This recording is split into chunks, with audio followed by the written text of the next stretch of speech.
কি খাটাচ্ছে আমাদের। ও আরে কে বলেছিল যে লিট্টি বানাবে খাবো? একবারও বলিনি যে লিট্টি বানাবে।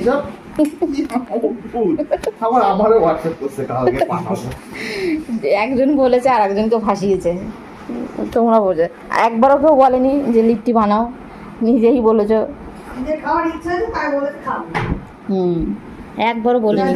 তার মধ্যে যে শুনছে ভাই ছুটি আছে তাহলে ঠিক আছে, তাহলে ভাই ছুটি যাও তাহলে করবো। যে জানে একা তো হবে না, দুজনকে নিয়ে আমি 10 বছর আর কিছু খাইতে খাবো হয়ে গেল, বানিয়ে দিলাম। কয়দিন একবারও আমরা বলিনি কিন্তু যে লিট্টি খেতে চাই বা কিছু। দাদা নিজেই তুলেছে, নিজেই করছে। তোমরাই বলেছো যে করে খাও। না না হ্যাঁ সেদিনকে তুমি বলেছো কি বলেছি? যে একদিন করে খাও।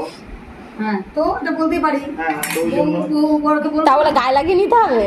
তারপর আমি যে বলবো করে তোমার গায়ে লাগাবো তা ঠিক আছে রাহুল, আজ একটু বিরিয়ানি করে খাবি, একটু গায়ে লাগাও দেখো সে বিরিয়ানি আমি করতে পারি।